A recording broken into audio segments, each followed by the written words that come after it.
And yesterday guys, lumabas ako ng bahay, pumunta ako ng mall. Ayan, merong nagsabi sa akin guys, ang ganda mo naman. Ayan, shock.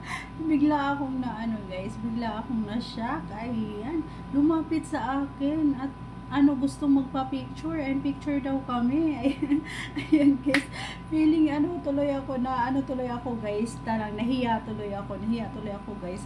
Kasi ayan guys, ayan, feeling artista na naman ako guys. Ayan po.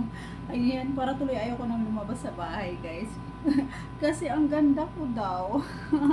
Hindi naman totoo yun. Ayan, ayan guys. Grabe, yan yung aking guys. Ayan, feeling maganda na naman ako guys. Ay, meron na naman nagsabi sa akin, ang ganda ko daw sa personal. Ayun, nakita nila ako guys, ang ganda ko daw. Ayan, ang tangkad ko daw at ayan, ang daw. Ayan guys, feeling model na naman ako malangga. Ayan, o diba?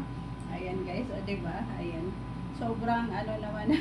Biglang umano yung tenga ko guys, biglang tumaas. Ay, biglang tumaas yung tenga ko kasi meron na namang nagsabi sa akin guys na ang ganda ko daw. Ay, ang ganda. Ayan, grabe. Ayan, na-amaze sila sa akin guys. Ayan, hiya daw sila sa akin.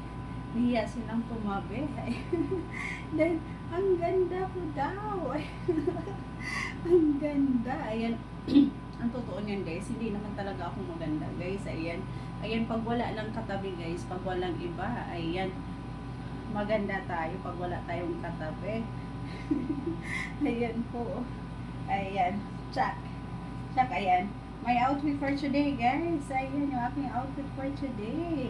Ayan, I really love it. Pack na pack. Ayan guys.